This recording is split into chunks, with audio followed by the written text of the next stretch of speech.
خبر در خبر شمس تبریز قاسمی کے ساتھ۔ السلام علیکم ورحمۃ اللہ، میں ہوں شمس تبریز قاسمی اور آپ دیکھ رہے ہیں ملت ٹائمز۔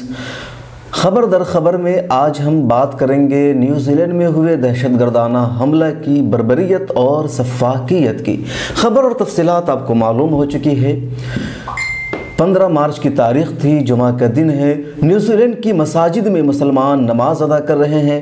عین نماز کے دوران برنٹن ٹرین نامی ایک عیسائی دہشت گرد کرائسٹ چرچ کی 2 مساجد، مسجد نور اور لون کی مسجد پر حملہ کر دیتا ہے۔ 50 سے زائد نمازی شہید ہو گئے، جس میں نیوزی لینڈ کے علاوہ سعودی عرب، پاکستان اور ہندوستان سمیت کئی ممالک کے شہری شامل ہیں، اور یہ سب کے سب مسلمان ہیں کیونکہ مسجد میں سب تھے۔ حملہ آور دہشت گرد نے اس واقعہ کو اپنے فیس بک پیج پر لائیو نشر کیا۔ حملہ سے قبل اس نے 72 صفحات کا ایک منشور بھی تیار کر رکھا تھا، جس میں اس نے حملہ کی وجہ لکھ رکھی تھی۔ اس منشور میں اس نے یہ بھی صاف کر دیا تھا کہ اپنے انتہا پسندانہ عزائم اور دہشت گردانہ فطرت کے لیے وہ امریکی صدر ڈونلڈ ٹرمپ کو اپنا ہیرو مانتا ہے۔ مطلب صاف ہے کہ ٹرمپ کے بیانات، ان کا ایکشن، ان کا رد عمل اور ان کی شخصیت سے برنٹن میں انتہا پسندی آئی، دہشت گردی کرنے پر اس کی طبیعت آمادہ ہوئی۔ اب یہ فیصلہ انڈین میڈیا کرے گی کہ برنٹن کے ساتھ امریکی صدر ڈونلڈ ٹرمپ بھی دہشت گرد قرار دیے جائیں گے یا نہیں۔ ہم اس لیے کہہ رہے ہیں کہ جولائی 2016 میں بنگلہ دیش کی راجدھانی ڈھاکہ میں ایک دہشت گردانہ حملہ ہوا تھا۔ اس حملے میں 2 افراد کی موت ہوئی اور 5 زخمی ہو گئے۔ اس میں سے ایک حملہ آور نے اپنے فیس بک پر ڈاکٹر ذاکر نائک کا کوئی قول کبھی شیئر کر رکھا تھا۔ ہماری ملک کی میڈیا نے اس واقعہ کو بنیاد بتا کر ڈاکٹر ذاکر نائک کو دہشت گرد قرار دے دیا۔ ان کے نظریات، افکار و خیالات اور پوری علمی مشن کو دہشت گردی کے لیے سینٹر قرار دے دیا۔ میڈیا کی اس رپورٹنگ کے بعد حکومت نے ان پر دہشت گردی کا چارج شیٹ دائر کر دیا۔ ان کے خلاف تحقیقات کا سلسلہ شروع ہو گیا اور آج صورتحال اتنی بگڑ چکی ہے کہ اب ملک میں وہ آ نہیں سکتے۔ ان کے خلاف ریڈ کارنر نوٹس جاری ہے اور وہ ملیشیا میں قیام پذیر ہے۔ ہم نے اس واقعہ کو اسی لیے ذکر کیا کہ ہندوستانی میڈیا نے کسی کو دہشت گرد بتانے کا جو پیمانہ طے کر رکھا ہے، جو معیار بنا رکھا ہے، اس کے مطابق ڈونلڈ ٹرمپ بھی دہشت گرد ہیں، اور یہ واقعہ زیادہ سنگین ہے کیونکہ یہاں 50 بے گناہوں کی شہادت ہوئی ہے۔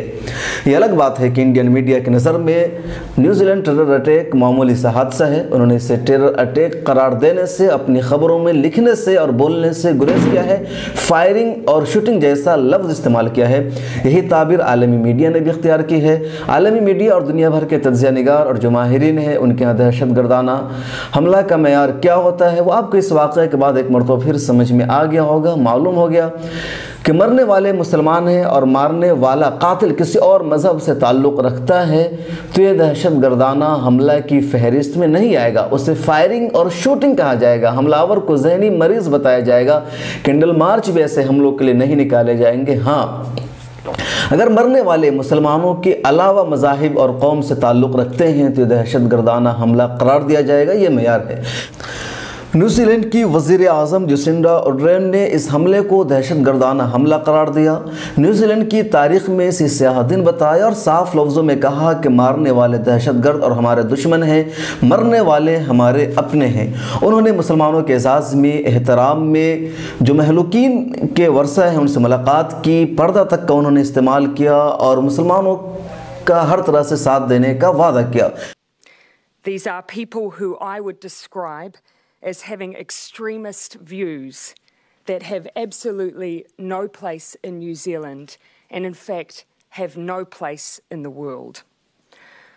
While we do not have any reason to believe at this stage that there are any other suspects, we are not assuming that at this stage. The Joint Intelligence Group has been deployed and police are putting all of their resources into this situation. The Defence Force are currently transporting additional police staff to the region. Our national security threat level has been lifted from low to high. And those values, I can assure you, will not and cannot be shaken by this attack. We are a proud nation of more than 200 ethnicities, 160 languages, And amongst that diversity, we share common values. And the one that we place the currency on right now and tonight is our compassion and the support for the community of those directly affected by this tragedy. And secondly, the strongest possible condemnation of the ideology of the people who did this. You may have chosen us, but we utterly reject and condemn you.